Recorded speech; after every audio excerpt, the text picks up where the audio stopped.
जय Shankar ji friends, astrological facts में आपका स्वागत है। तो बहुत सारे लोग कुंडलिनी अवेकनिंग के प्रति बहुत इंटरेस्टेड हैं। अगर आप भी कुंडलिनी अवेकनिंग के प्रति कुछ जानना चाहते हैं तो आप इस चैनल को सब्सक्राइब कर सकते हैं, क्योंकि अब से कुंडलिनी अवेकनिंग की बहुत ही जो महत्वपूर्ण चीजें हैं मैं उनके बारे में कुछ वीडियोस डालने जा रही हूँ। तो आज की जो वीडियो है वो है कुंडलिनी जागरण के 7 संकेत। अगर ये आपके साथ हो रहा है तो आप भी ध्यान दें। तो क्या आपके साथ भी ध्यान करते समय कुछ ऐसी चीजें होने लगती हैं जिन्हें आप समझ नहीं पा रहे? अगर आपको कुछ भी कुंडलिनी अवेकनिंग में महसूस हो रहा है और आपको कहीं सही गुरु नहीं मिल रहा, तो आप कमेंट पे जाके मुझे बता सकते हैं, जिस पे मैं नेक्स्ट वीडियो में आपकी उस समस्या का समाधान जरूर बताऊंगी। हो सकता है कि आपका शरीर और मन किसी गहरे आध्यात्मिक बदलाव का अनुभव कर रहा हो। कुंडलिनी जागरण के दौरान 7 सामान्य अनुभव जानिए। पहला, ध्यान के समय रीढ़ की हड्डी में गर्मी, कंपन या ऊर्जा का प्रवाह महसूस होता है। जब भी मूलाधार की शक्ति जागती है, हमारे पहले चक्र की, हमारे पूरे शरीर में या फिर जहाँ पे मूलाधार है वहां पे कंपन महसूस होता है।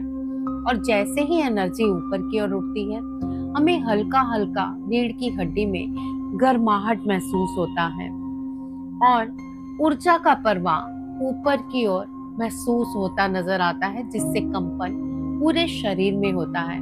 अगर आपके साथ ऐसा होता है तो मुझे कमेंट में जरूर बताइए। दूसरा, माथे के बीच प्रकाश, कोई भी रंग या चमक दिखाई देती है। कुछ लोगों को छोटे छोटे स्टार दिखाई देते हैं, कुछ लोगों को वाइट कलर की एनर्जी दिखाई देती है, यानी वाइट लाइट, और कुछ लोगों को अपने माथे के बीच पर्पल लाइट दिखाई देती है। आपको इनमें से क्या दिखता है, आप मुझे कमेंट पे जरूर बताइए, क्योंकि आपके हर जवाब में मैं आपको आंसर देने वाली हूँ।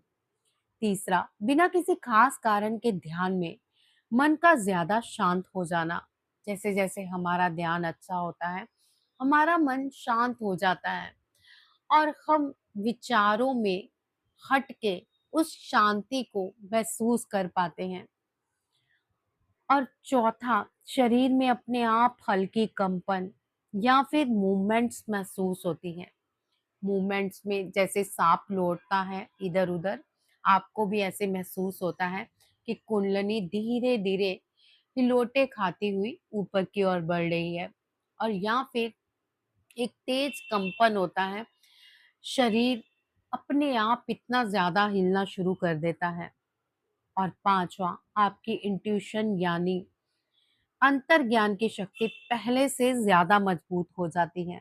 आपको महसूस होता है कि सामने वाला आपके बारे में क्या सोचता है, और आपको ये भी महसूस होता है कि ये जो आपको इंट्यूशंस मिल रही हैं, आपको किसी ना किसी वजह से कोई आपको ईश्वर की तरफ से एक रीजन दिया जा रहा है जिसे आपको समझना होगा। छठा, कुछ पुरानी भावनाएं, यादें या फिर सप्रेस्ड इमोशन अचानक सामने आना, जिसकी वजह से हमारे आंखों में एकदम से आंसू बहते हैं, अंदर का गिलट आंसू के जरिए बाहर बह जाता है। और सातवां, अकेले शांत बैठना, मेडिटेशन करने और अपने भीतर की इच्छा बढ़ना। जैसे जैसे हम इस स्पिरिचुअल जर्नी में आगे बढ़ते हैं, वैसे वैसे हमारा मन उतना ही ध्यान में लगता है। हमारा दिल करता है कि हम ध्यान में बैठे रहें, हम और जाने, हम और आगे बढ़े, हम देखें कि इस ध्यान के रास्ते में हमें और क्या क्या महसूस हो सकता है। लेकिन एक बात बहुत जरूरी है, इनमें से कोई एक अनुभव होना अपने आप में ये साबित नहीं करता कि आपकी कुंडली जाग चुकी है। हर व्यक्ति का अनुभव अलग हो सकता है। अगर आप चाहते हैं कि मैं कुंडली जागरण के अगले 7 संकेत भी बताऊं, तो कमेंट में जरूर लिखिए कुंडली और इस वीडियो को सेव कर लीजिए। तो आज से आपकी कुंडलिनी अवेकनिंग की ये बहुत ही प्यारी जर्नी शुरू हो रही है, जिससे आपके चक्रों में बैलेंस आएगा, आप खुद को समझेंगे और आपका ये रास्ता और भी आसान होगा। इस वीडियो को ज्यादा से ज्यादा शेयर करें और मेरे चैनल को सब्सक्राइब करना ना भूलें। और अगर कुंडलिनी अवेकनिंग के प्रति आप किसी समस्या से जूझ रहे हैं, तो आप मुझसे इस नंबर पर संपर्क कर सकते हैं, जो कि डिस्क्रिप्शन में भी दिया जाएगा और थंबनेल पे भी होगा। आप कुंडलिनी अवेकनिंग के प्रति कुछ भी अगर प्रॉब्लम फेस कर रहे हैं, तो आपकी चक्रा स्कैनिंग से उस प्रॉब्लम को सॉल्व किया जाएगा। धन्यवाद। जय शंकर जी।